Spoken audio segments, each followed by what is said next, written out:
नमस्कार दोस्तों, मेरा नाम है गौरव गर्ग। आप देख रहे हैं channel civil services with Nilesh.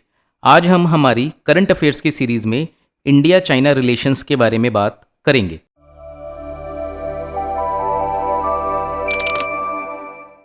तो अगर हम देखें तो यहाँ पे आप देख सकते हो एक फ़ोटो।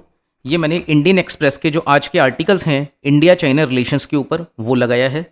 तो ये जो टॉपिक है इसको हम होलिस्टिकली कवर करेंगे, जिससे आपका GS2 का जो पूरा टॉपिक है इंडिया चाइना रिलेशन का वो कवर हो जाएगा। इसमें मैंने लास्ट में आपके लिए मेंस के जो PYQs हैं उनको भी इंटीग्रेट किया है। इस टॉपिक को पढ़ने के बाद में आप लोग उनको भी ज़रूर लिखें। यही वो टाइम है जब आपको मेंस के लिए आंसर राइटिंग करनी चाहिए, क्योंकि दिसंबर के बाद में सब लोग जो हैं प्री की प्रिपरेशन में लग जाएंगे। ठीक है, तो अगर हम देखें जो इंडिया है और जो चाइना है उनके जो रिलेशंस हैं उनमें स्ट्रैटेजिक डायमेंशंस क्या हो सकते हैं, इकोनॉमिक डायमेंशंस क्या हो सकते हैं, जियोपॉलिटिकल डायमेंशंस क्या हो सकते हैं, उनकी हम चर्चा करेंगे। ठीक है, तो अगर हम देखें पावर डिफरेंशियल और स्ट्रैटेजिक कम्युनिटीज़ व्यू, तो वो क्या है। तो पावर डिफरेंशियल में हम बात कर सकते हैं इकोनॉमी और मिलिट्री की भी। किन्हीं भी दो देशों को यदि हमें कंपेयर करना होता है तो हमें सबसे पहले ये देखना चाहिए कि कौन सा देश पावरफुल है, उसके लिए क्या पैरामीटर्स होते हैं। तो उस देश की इकोनॉमी कैसा परफॉर्म कर रही है, इसके साथ में उस देश की जो मिलिट्री है वो कैसी है, इसके बेसिस पे तय होता है कि कौन सा देश जो है वो ज़्यादा पावरफुल है। ठीक है, जैसे कि अगर हम देखें तो USA जो है इसको वर्ल्ड पावर क्यों कहा जाता है, क्योंकि इकोनॉमी में और मिलिट्री में ये विश्व में सबसे अच्छा परफॉर्म कर रहा है। ठीक है, तो इंडिया और चाइना की अगर हम कंपैरिजन करें तो चाइना की जो GDP है इंडिया की GDP का वो 5 टाइम्स है। इसका मीनिंग क्या हुआ, यदि इंडिया की GDP ₹100 है तो चाइना की GDP कितनी है, ₹500। तो आप देख सकते हो 5 गुना अंतर हमें नज़र आता है। इसके साथ में अगर हम डिफेंस एक्सपेंडिचर की बात करते हैं तो चाइना का डिफेंस एक्सपेंडिचर भी इंडिया के कंपैरिजन में 3 टाइम्स है। यानी कि अगर इंडिया 100 रुपये खर्च करता है डिफेंस पे तो चाइना खर्च करता है 300 रुपये। ये सिर्फ एक एग्जाम्पल है आपको ताकि समझ में आए। अब हम देखते हैं कि इंडिया में जो स्ट्रेटेजिक कम्युनिटी है उनके क्या विचार हैं चाइना को लेके। देखो, एक पॉलिटिकल डिस्कोर्स बहुत ज़्यादा चलता है कि जो कमिंग जो सेंचुरी है that is of Asia, that is Asian century. लेकिन अगर हम गौर से देखें तो चाइना से हमें कुछ खतरे नज़र आते हैं। तो पहली चीज़ क्या है, चाइना एक रिविजनिस्ट स्टेट है। रिविजनिस्ट स्टेट क्या होता है, जो चीज़ों को रिवाइज करना चाहता है। किसको रिवाइज करना चाहता है वो, ग्लोबल ऑर्डर को। ठीक है, तो जो ग्लोबल वर्ल्ड ऑर्डर है उसमें चाइना क्या चाहेगा, मल्टीपोलर होना चाहिए। ठीक है, लेकिन जब हम एशिया की बात करेंगे तब चाइना क्या कहेगा, उसको यूनिपोलर होना चाहिए।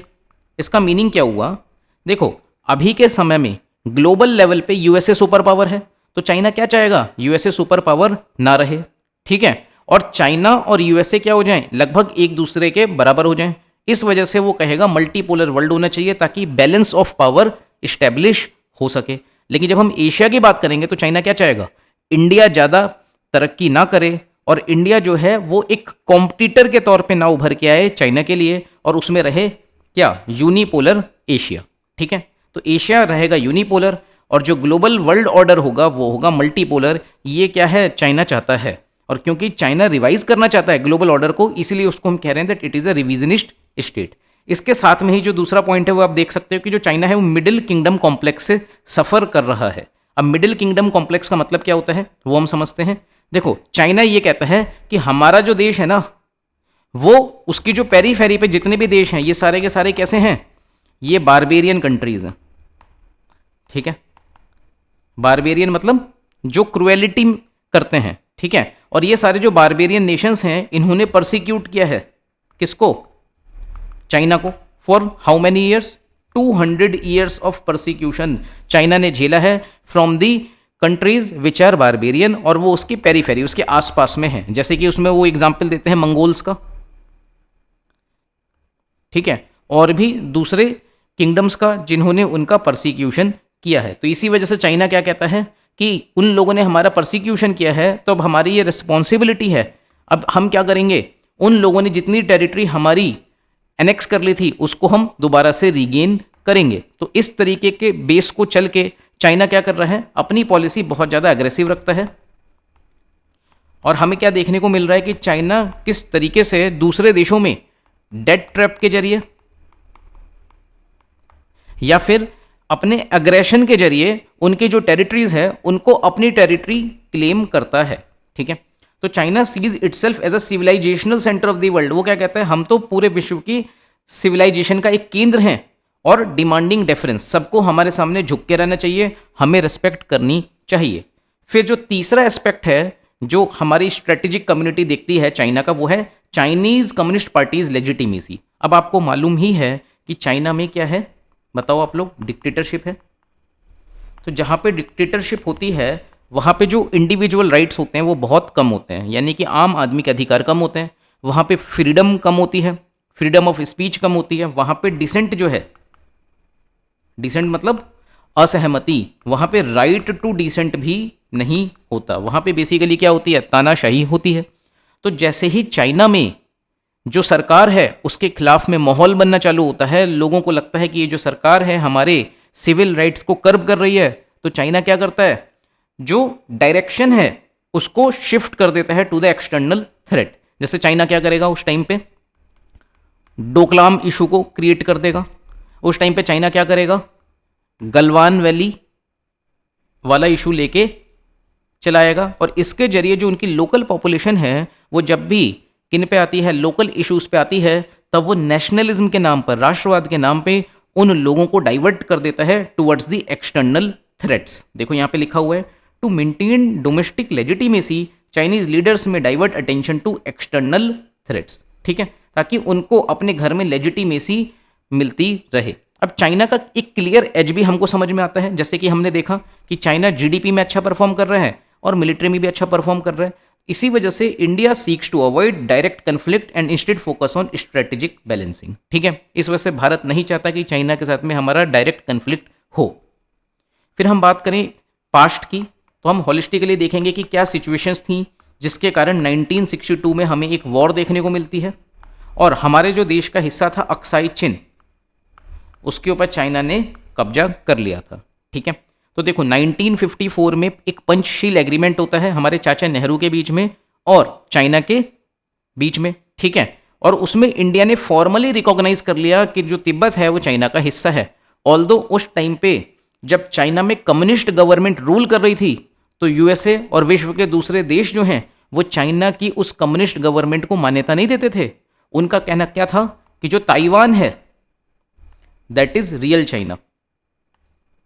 ठीक है, और वहां पे कौन सी पार्टी थी, केएमटी पार्टी थी।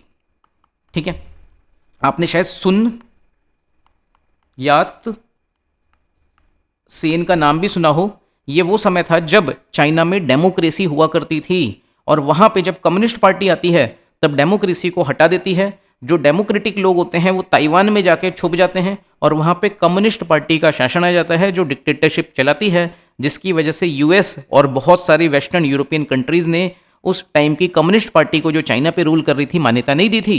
लेकिन हमारे चाचा नेहरू ने चाइना को मान्यता भी दी, और जब चाइना ने तिब्बत की बात करी तो इंडिया ने रिकॉग्नाइज कर लिया कि तिब्बत चाइना का हिस्सा है। ऑल्दो उससे पहले जो तिब्बत की फॉरेन पॉलिसी थी उसको डिसाइड करने में इंडिया का भी एक बड़ा रोल हुआ करता था। ठीक है, तो 1954 में जब हमने पंचशील एग्रीमेंट किया और हिंदी चीनी भाई भाई की बात करी, तब उस टाइम पर भारत ने अपने जो स्पेशल राइट्स और प्रिविलेजेस थे तिब्बत के ऊपर उनको रिलिंक्विश कर दिया, यानी कि छोड़ दिया। ठीक है, फिर हमें क्या देखने को मिलता है कि 1957 में देखो ये वाला जो रीजन है ये आपको नजर आ रहा होगा, दैट इज तिब्बत। ठीक है, और यहां पे आपको क्या नजर आएगा रीजन, ये है जिनजियांग। जियांग। ठीक है, अब जिनजियांग ही वो रीजन है जहां पे उइगर मुस्लिम्स रहते हैं, और ये वो रीजन है जहां चाइना में आपको सेपरेटिस्ट टेंडेंसीज देखने को मिलती हैं। वे चाइना का हिस्सा नहीं रहना चाहते, या फिर वो ऑटोनॉमी चाहते हैं by living with in China. ठीक है, तो अब चाइना ने क्या किया, तिब्बत तो उसको हमने कह ही दिया कि हाँ भाई तिब्बत तुम्हारा है 1954 में। 1957 में उसने यहाँ से एक रोड बनानी चालू करी, किसने, चाइना ने, जो जिनजियांग जा रही थी, और ये भारत का जो हिस्सा है अक्साई चिन वाला, इससे होके वो रोड जा रही थी। ठीक है, जब उसने ऐसा किया तो उस टाइम पर हमारे जो प्रधानमंत्री जी हैं नेहरू जी, उनको लगा कि हमें क्या करना चाहिए, हमें मिलिट्री पोस्ट स्थापित करनी चाहिए इस रीजन में, अक्साई चिन में जो हमारा क्षेत्र है। देखो यहाँ पे जो स्लाइड है उसमें लिखा हुआ है disputed area. Disputed area China अपनी तरफ से मानता है, हमारे लिए वो क्या है, इंडियन टेरिटरी है। ठीक है,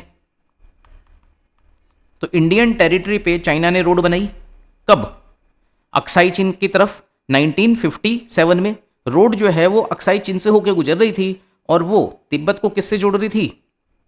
जिनजियांग वाले रीजन से। ठीक है, तो उस टाइम पे हमारी जो मिलिट्री पोस्ट है उसको वहाँ इस्टेब्लिश किया गया, और जब हमने ऐसा किया उसी टाइम पे इंडिया ने क्या किया, अब 1959 में दलाई लामा को भी शरण दे दी भारत में। आपको ये बात मालूम होनी चाहिए कि जो तिब्बत है वहाँ पे बौद्ध धर्म का काफ़ी ज़्यादा इन्फ्लुएंस था, और वहाँ पे वो सब अपने नेता को किसको मानते थे? दलाई लामा को मानते थे।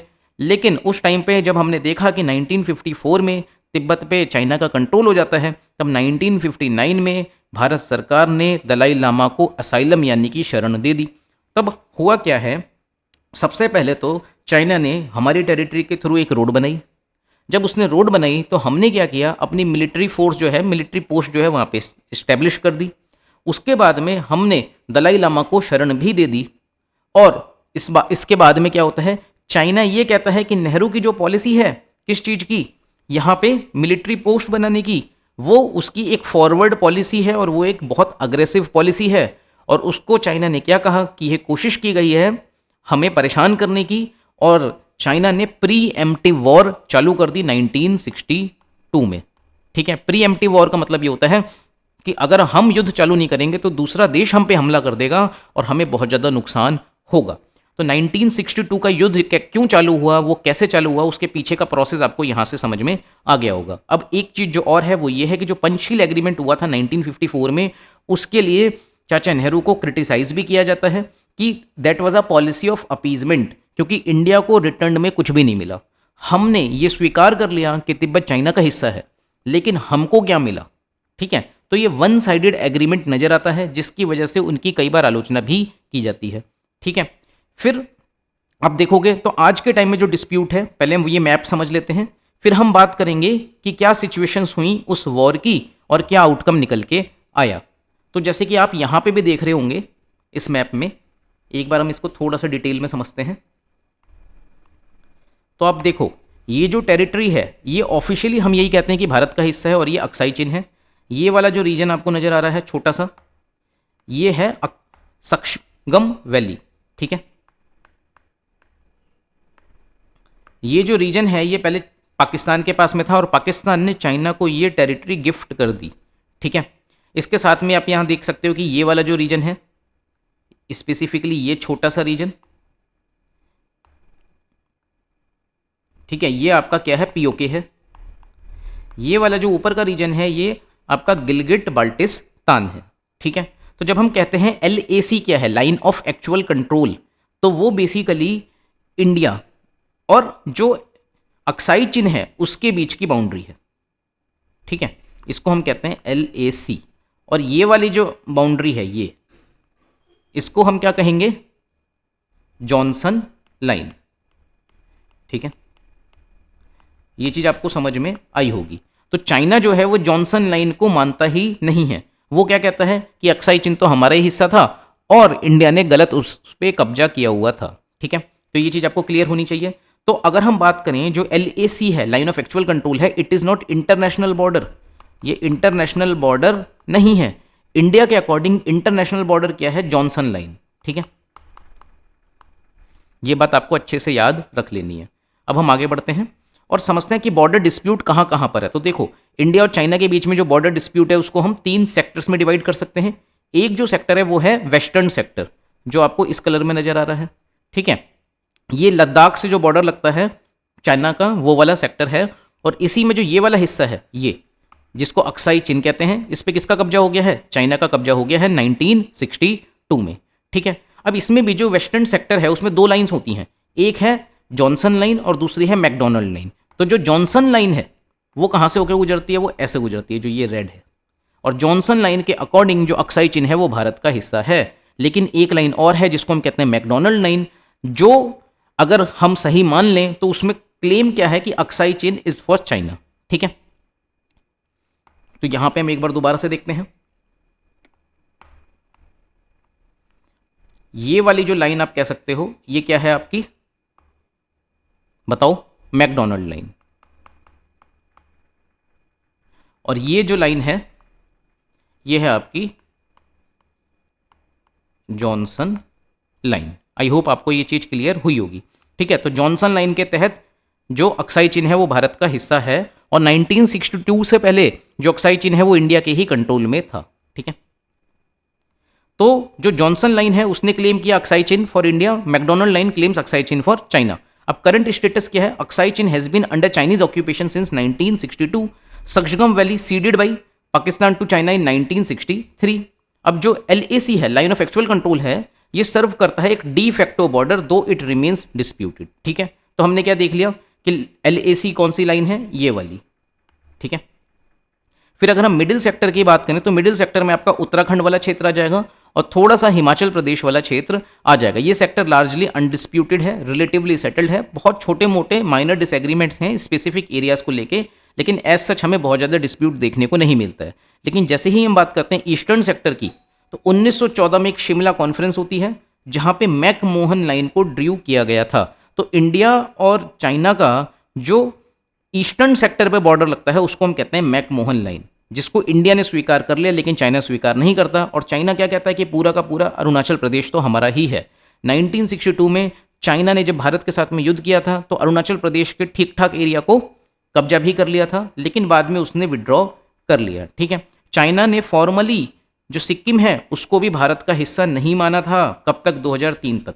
2003 में जब अटल बिहारी वाजपेयी हमारे PM थे, तब उनकी जब चाइना के साथ में मीटिंग होती है तब सिक्किम को, ये जो आपको सिक्किम नजर आ रहा है, इसको भारत का हिस्सा माना गया। तो सिक्किम भी ईस्टर्न सेक्टर का ही एक हिस्सा है। ठीक है, आई होप इतना आपको क्लियर हुआ होगा। अब आप देखो 1962 की जो वॉर हुई थी उसके क्या कॉजेज थे और कॉन्सिक्वेंसेज हैं। उसके कॉजेज जो हैं अगर हम देखें तो नेहरू की फॉरवर्ड पॉलिसी को उसका कारण बताया जाता है। ऑल्दो जो अग्रेसर था वो चाइना था, चाइना ने पहले हमारी टेरिटरी पे रोड बनाई, और जब चाइना ने हमारी टेरिटरी पे रोड बनाई तब इंडिया ने ऑर्डर करा मिलिट्री पोस्ट को, किसमें? अक्साई चीन में। ठीक है, तो Chinese infrastructure development in Aksai Chin threatened India's claims. Dalai Lama को हमने शरण दे दी थी, इंडिया का प्रोटेक्शन हो गया, मतलब इंडिया ने प्रोटेक्ट किया ऑफ द तिब्बतन लीडर, और उसके कारण चाइना जो है वो बुरा मान गया और चाइना ने एक प्री एम्प्टिव वॉर की शुरुआत कर दी। प्री एम्प्टिव वॉर मतलब कि जो दूसरा देश है वो हम पे युद्ध थोपे उससे पहले हम युद्ध को चालू कर रहे हैं, और उसने कहा कि ये हमारा जो डिफेंस है ये ऑफेंसिव है। मतलब हम ऑफेंसिव जरूर हैं, लेकिन हम ऑफेंसिव क्यों हो रहे हैं? क्योंकि हम खुद को डिफेंड करना चाहते हैं। इसके साथ में हम क्या देखते हैं, आपको याद होगा कि हमारे जो नेहरू जी थे उन्होंने कहा था कि हम किसी भी ग्रुप को ज्वाइन नहीं करेंगे, ना तो हम USSR के साथ में जाएंगे, ना ही हम USA के साथ में जाएंगे। We will remain non aligned. और नॉन अलाइंड मूवमेंट भी उन्होंने चालू किया था, जिसमें बहुत सारे जो देश थे, सदर्न कंट्रीज जो थी, जिनको हम ग्लोबल साउथ के कंट्रीज भी कह सकते हैं, वो उसका हिस्सा थे। लेकिन जब 1962 में इंडिया चाइना वॉर होती है तो हमें क्या देखने को मिलता है? नैम के जितने भी देश थे उन सारे देशों ने इंडिया को अग्रेसर माना और चाइना का साथ दिया। तो इससे हमें पता चलता है कि हम जो है युद्ध तो हारे ही हारे, डिप्लोमेटिक लेवल पे भी हमारी बहुत बड़ी हार थी। ठीक है, इंडिया ने मिलिट्री डिफीट भी झेली और long term trust deficit develop हो गया बाइलेटरल रिलेशंस में इंडिया और चाइना के।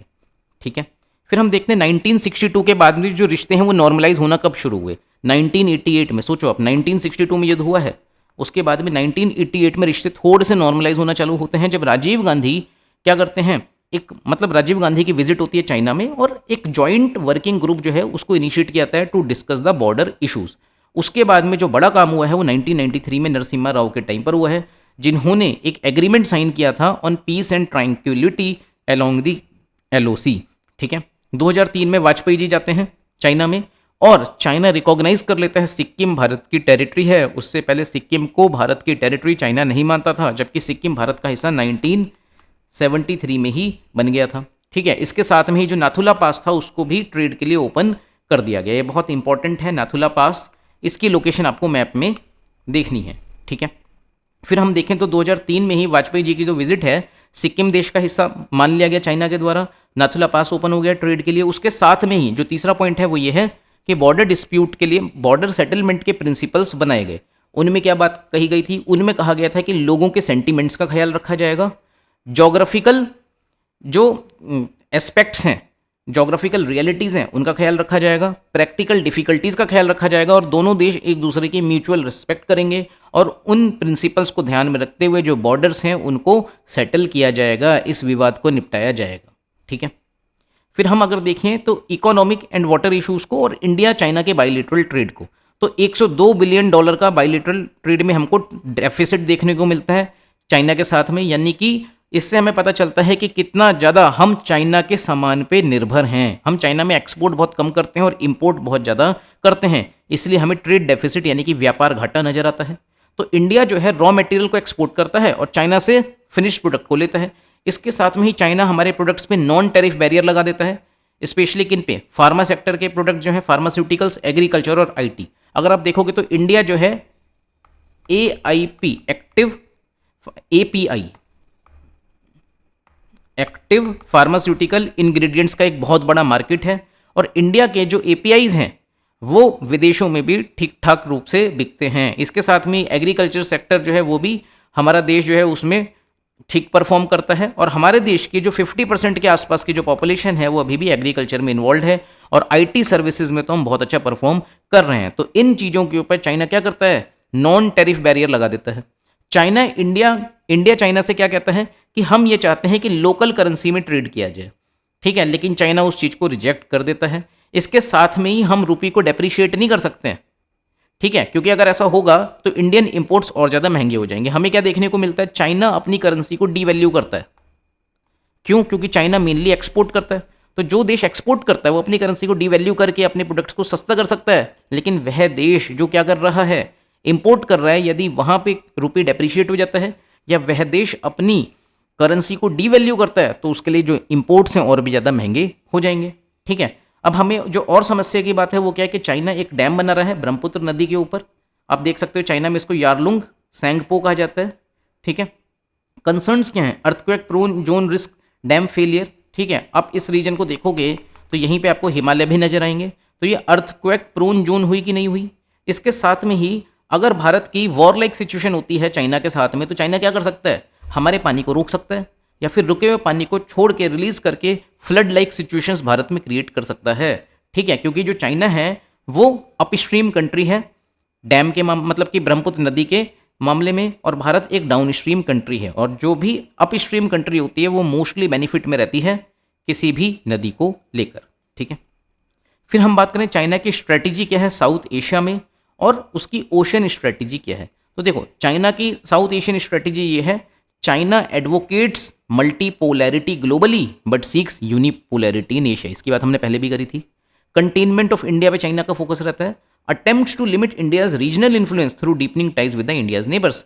चाइना भारत के जो नेबर्स हैं, पड़ोसी हैं, उनके साथ में अपने रिश्ते अच्छे करते चला जा रहा है। जैसे कि हम देखें बांग्लादेश के साथ में हो, भले ही वो श्रीलंका के साथ में हो। हम्बन तोता पोर्ट जो है श्रीलंका का, वो चाइना ने अपने नाम लगभग कर ही लिया है, लीज पे ले लिया है उसको। इसके साथ में हम मालदीव्स देख सकते हैं, हम म्यांमार देख सकते हैं, थाईलैंड देख सकते हैं। ये वो देश हैं जिनके साथ में चाइना अपने रिश्तों को सुधार रहा है। इवन जो नेपाल है वो भी भारत को आंख दिखाता है कई बार, और नेपाल में जब नेशनलिज्म की बात होती है तो nationalism in Nepal means anti India sentiments. ठीक है। ये बात भी आपको समझनी होगी। साउथ एशियन डिप्लोमेसी की अगर हम बात करें तो चाइना की स्ट्रॉन्ग टाइज हैं लगभग सारे देशों से जो साउथ एशिया में लाई करते हैं एक्सेप्ट भूटान। ठीक है। फिर साउथ चाइना सी की अगर हम बात करें तो चाइना उसमें भी बहुत तेजी से आगे बढ़ रहा है। एक तो जैसे 9 डैश लाइन आपने सुनी होगी। ठीक है। तो 9 डैश लाइन क्या होती है ये आपको कमेंट बॉक्स में बताना है। ठीक है। अभी हम बात करते हैं कि चाइना क्लेम कर रहा है किसको, साउथ चाइना सी को एज इट्स ओन। वो कहता है कि ये तो मेरा है, which could lead to denial of access for Indian vessels in the future. ठीक है। अब हम मैरीटाइम सिल्क रोड की अगर बात करें तो एक्सपेंड किया जा रहा है किसको, चाइना की नेवल प्रेजेंस को through strategic ports and infrastructure. एक स्ट्रिंग ऑफ पर्ल्स हमको नजर आता है। स्ट्रिंग ऑफ पर्ल्स में आप देख सकते हो कि किस तरीके से जो चाइना है वो इस पूरे रीजन में भारत को घेरने की कोशिश कर रहा है, पोर्ट्स बना बना के दूसरे देशों में। ठीक है। तो स्ट्रिंग ऑफ पर्ल्स एक की इंस्टॉलेशंस कहाँ कहाँ पे हुए हैं। एक तो आपको हैनान आइलैंड देखने को मिलेगा यहाँ पे, देखो ये आपको याद रखना है हैनान आइलैंड कहाँ पे लाई करता है ना। ठीक है। इसके साथ में आपको वुडी आइलैंड देखने को मिलेगा जो एक डिस्प्यूट है उसका वियतनाम के साथ में। कपियू पोर्ट जो है वो म्यांमार में बना रहा है, थाईलैंड में वो इस्थमुस ऑफ करा बना रहा है, म्यांमार में जो कोको आइलैंड है उस पर भी उसके चाइना के आपको स्टेक्स दिख जाएंगे, जिबूती में नेवल बेस बनाए जा रहे हैं, पाकिस्तान का ग्वादर पोर्ट और जीवनी पोर्ट जो है ये तो लगभग सबको मालूम रहता है, और श्रीलंका का जो हम्बनतोता पोर्ट है जो चाइना की डेट ट्रैप पॉलिसी का हिस्सा है, यानी कि कर्ज के जाल का हिस्सा है, वो भी आपको मालूम होगा। तो इसमें बेसिकली आपको करना क्या है, जो कुछ नए नाम है जैसे कि हैनान आइलैंड, उसका मैंने यहाँ पे मैप भी लगाया हुआ है, इसी के साथ में आपको और भी जो दूसरे देश हैं उनको देखना है जिनके साथ में चाइना का डिस्प्यूट है, और उन आइलैंड्स को याद रखना है, जैसे कि वुडी आइलैंड हो गया, एक पोर्ट जिसका नाम है क्यू प्यू पोर्ट, ठीक है, इस्थमुस ऑफ करा जो आपका थाईलैंड से होके गुजरता है। फिर अगर हम बात करें इंडिया का जो स्ट्रेटेजिक रिस्पॉन्स है वो क्या है, तो आप देखो इंडिया स्ट्रेटेजिक एग्रीमेंट्स कर रहा है चाइना से निपटने के लिए, जैसे कि इंडिया की एक्ट ईस्ट पॉलिसी है, ठीक है, जिसके तहत वो जो आसियान कंट्रीज हैं उनके साथ में अपने रिश्तों को बेहतर करने का प्रयास कर रहे हैं। इसके साथ में ही इंडिया मेंबर है क्वाड का, जिसमें इंडिया, यूएस, जापान, ऑस्ट्रेलिया 4 देश आते हैं। इसके साथ ही इंडिया ने लेमुआ किया है, कोम कासा किया है, बेका किया है यूएस के साथ में, ठीक है। तो जब हम बात करते हैं बेका की, तो बेका क्या है, basic exchange and cooperation agreement. इसके जरिए आपको क्या होगा, जो सैटेलाइट इंफॉर्मेशन है वो मिल जाएगी, क्योंकि ये एक जियो स्पेशियल कॉपरेशन है, ठीक है। इसके साथ में ही लेमुआ क्या है, logistic exchange memorandum of agreement है, और कोम कासा जो है इसको आप एक बार खुद से पढ़ें और कमेंट बॉक्स में इसकी फुल फॉर्म को लिखें। फिर अगर हम बात करें तो स्ट्रेटेजिक एग्रीमेंट जो हमने की हैं वो देख लिए, एक्ट ईस्ट पॉलिसी, क्वाड, लेमुआ, कोम कासा, बेका। इसके साथ में हम भी जो पोर्ट्स हैं उनकी एक्सेस कर रहे हैं और नेवल बेसिस बना रहे हैं, जैसे कि चंगी पोर्ट जो सिंगापुर में है। अब इंडियन नेवी को उसकी एक्सेस मिल जाएगी, उसके थ्रू किसकी, साउथ चाइना सी की, और इंडिया मॉनिटर कर सकता है मलक्का स्ट्रेट को, ठीक है। मलक्का स्ट्रेट बहुत इंपॉर्टेंट है, प्रीलिम्स में इसके ऊपर क्वेश्चन भी आया हुआ है।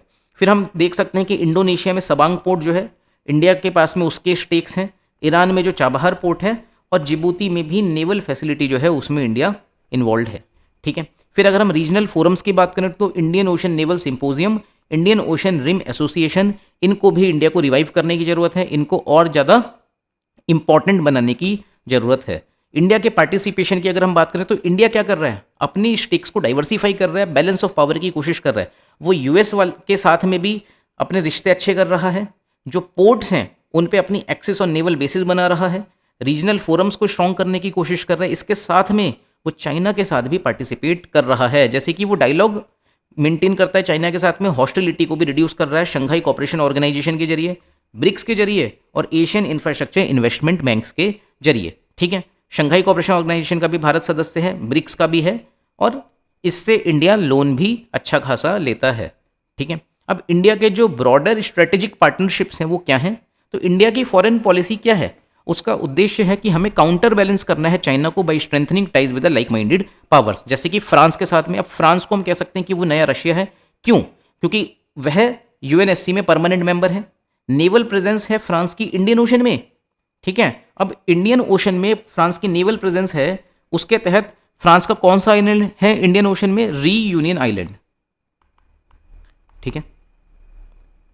और कौन से आइलैंड्स हैं वो आप लोग कमेंट बॉक्स में बताएंगे। Nuclear energy, solar energy, advanced defence equipments, इन सब में इंडिया के फ्रांस के साथ में जो स्टेक्स हैं हमें जुड़ते हुए नजर आते हैं। क्योंकि सोलर एनर्जी की बात हम क्यों कर रहे हैं, क्योंकि इंटरनेशनल सोलर अलायंस इंडिया और फ्रांस ने मिलकर लॉन्च किया है। इसके साथ में यदि हम जापान की बात करें तो जापान को भी कंसर्न्स हैं over the territorial disputes with China, जैसे कि सेनकाकू आइलैंड जो है उसके ऊपर चाइना क्लेम करता है, जबकि जापान का कहना है that it is the territory of Japan. तो इसको लेके चाइना और जापान में डिस्प्यूट है, ठीक है। तो इस वजह से जापान भी अपनी इन्वेस्टमेंट को डाइवर्सिफाई करना चाहता है और चाइना के ऊपर अपनी निर्भरता को कम करना चाहता है। इसी वजह से जो जापान की free and open Indo Pacific vision है जापान का, वो इंडिया की एक्ट ईस्ट पॉलिसी से अलाइन होता हुआ हमें नजर आता है। इसके साथ में जब हम यूएस के साथ में बात करते हैं तो स्ट्रॉन्गर डिफेंस के लिए हमारा लेमुआ है, logistic exchange memorandum of agreement, COMCASA है, बेका है, और इंडिया मेंबर है क्वाड का भी। स्ट्रेटेजिक कॉपरेशन हम कर रहे हैं मैरीटाइम सिक्योरिटी में, इंडो पैसिफिक रीजन में, और काउंटर कर रहे हैं चाइना के एफर्ट्स को। रशिया से हमने क्या किया है, हमारा हिस्टोरिक डिफेंस पार्टनर है, ठीक है, हम उसे न्यूक्लियर रिएक्टर लेते हैं, S-400 सिस्टम हमने लिया है। इंडिया स्ट्रेटेजिक ऑटोनॉमी मेंटेन रखता है, बैलेंस करते हुए रशिया और चाइना की क्लोजनेस को, ठीक है, कि रशिया से भी क्लोजनेस रखेंगे, चाइना से भी क्लोजनेस रखेंगे। आसियान्स और दूसरे देशों की अगर हम बात करें तो एक्ट ईस्ट पॉलिसी अलाइन करता है आसियान के हितों से। Joint naval exercise with Australia through Malabar exercise, growing partnership with Vietnam over the South China Sea concerns. ठीक है, फिर इस तरीके से हमने जो हमारा टॉपिक है उसको कंप्लीट कर लिया है। अब आप यहाँ पे देख सकते हो कि यूपीएससी ने जो मेंस में क्वेश्चंस पूछे हुए हैं इंडिया चाइना रिलेशन से वो कौन कौन से हैं। आपको क्या करना है, इन स्लाइड्स को रिवाइज करना है। वीडियो अगर एक बार में आपको हैवी लगा है तो इस वीडियो को आप 2 से 3 बार देखें। ठीक है, और उसके बाद में इन क्वेश्चंस के आंसर लिखें। ये PYQs हैं, ये मान के चलें कि आपकी लास्ट अपॉर्चुनिटी है, अभी नहीं तो कभी नहीं। ठीक है, इस मंत्र को अपनाते हुए इन क्वेश्चंस के आंसर्स लिखने की कोशिश करें। जैसे पहला क्वेश्चन है, what is the significance of Indo US relations in the context of increasing convergence of India's China interest. ठीक है, ये 2020 का क्वेश्चन है। तो आपको क्या लिखना है कि इंडिया और चाइना के जो हित हैं वो भी हमें कन्वर्ज होते दिख रहे हैं, तो क्या सिग्निफिकेंस होगी इंडिया और यूएस के रिलेशंस की। इसको आप रिलेट कर सकते हो आज के संदर्भ में भी। जैसे कि अभी भी हम देख रहे हैं कि यूएस ने क्या किया है, डोनाल्ड ट्रंप ने 50% टैरिफ लगा दिया है इंडियन प्रोडक्ट्स के ऊपर, जिसकी वजह से इंडिया के चाइना के साथ में रिश्ते बेहतर होते हमें नजर आ रहे हैं। और इंडिया ने क्या कहा है कि Taiwan is the territory of China, हमें उससे कोई समस्या नहीं है। तो किस तरीके से जो इंटरनेशनल रिलेशंस हैं उसमें आपके दोस्त बदलते रहते हैं सिचुएशन के हिसाब से। इस वजह से हम क्या कहते हैं, कोई भी ना परमानेंट फ्रेंड होता है ना ही परमानेंट एनिमी होता है। और इंटरनेशनल रिलेशन में सबसे ज़्यादा इंपॉर्टेंट क्या होता है, नेशनल इंटरेस्ट, राष्ट्रीय हित सबसे महत्वपूर्ण होता है। तो इस तरीके से आप इस क्वेश्चन का आंसर कर सकते हो। दूसरा क्वेश्चन है, how do you justify India's stand on joining quad in view of China's opposition. तो इसको भी आपको सोचना है। इसके लिए यदि आप लोग कहेंगे तो मैं क्वाड जो टॉपिक है उस पर एक सेपरेट वीडियो बना दूंगा ताकि आप इस क्वेश्चन को अच्छे से सॉल्व कर सकें। तो यदि आप चाहते हैं क्वाड के ऊपर मैं वीडियो बनाऊं तो आप कमेंट बॉक्स में लिखें कि sir please make a video on quad 2। इसके साथ में अगर हम बात करें 2017 में क्वेश्चन आया था, China is using its economic relations and positive trade surplus as tools to develop potential military power status in Asia. इसके संदर्भ में इंडिया की जो स्ट्रेटेजी है उसको बताओ। ठीक है, इस तरीके से आप ये क्वेश्चन भी देख सकते हो और ये लास्ट क्वेश्चन भी देख सकते हो। आपका काम क्या होना चाहिए कि यदि आपने इस टॉपिक को पहले कहीं पढ़ रखा है तो उसके साथ में इन नोट्स को इंटीग्रेट कर लें, और नहीं पढ़ा है तो इन नोट्स को आप दोबारा से पढ़ें। आप इनकी PDF का स्क्रीनशॉट भी ले सकते हो। ठीक है, और उससे इसको रिवाइज कर सकते हो। आप हमारी ऐप को डाउनलोड कर लें, उस ऐप पे आपको ये जो PDFs हैं वो फ्री ऑफ कॉस्ट मिल जाएंगी। ठीक है, ऐप का क्या नाम है, जो हमारे चैनल का नाम है सिविल सर्विसेज विद नीलेश, वही इसका नाम है। अगर आपको ये वीडियो पसंद आया है तो वीडियो को लाइक करें, चैनल को सब्सक्राइब करें, हाइप जरूर करें। ठीक है, और आप कमेंट बॉक्स में मुझे सजेस्ट करो कि अगला वीडियो में कौन से टॉपिक पे करंट अफेयर्स का बनाऊं। Thank you.